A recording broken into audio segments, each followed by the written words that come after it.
Well, I'm surprised, to be honest with you. I didn't. Very, very surprised that there's a.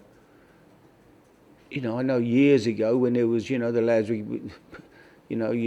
lots of lads would have a bet, but I wasn't so sure there was too many nowadays with the money they're earning. I didn't, if you bet in if you bet and enjoy it and it doesn't ruin your life, it's not a problem. You can have a bet and enjoy racing. I'd rather see someone. It's better than taking drugs or drinking or whatever.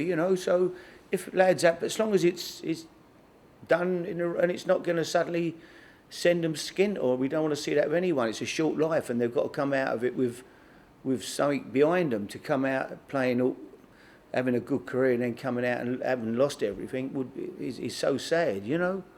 So we don't want that. But if they enjoy a bet occasionally, and there's been lots of lads over the years that have had horses. Even we're talking about the best manager in the business, Fergie's, who absolutely lives for his racing. But it's not sent him. He bets with what he can afford, and what you can afford depends how much money you got. If you've got lots of money and you want to bet a decent, that's your. As long as it doesn't affect your family, and you'll end up one of the greatest players we've ever seen, and certainly one of the greatest players ever to play with QPR. And he wouldn't mind me saying was Stan Bowles, and Stan was a legendary gambler. He enjoyed his betting, but.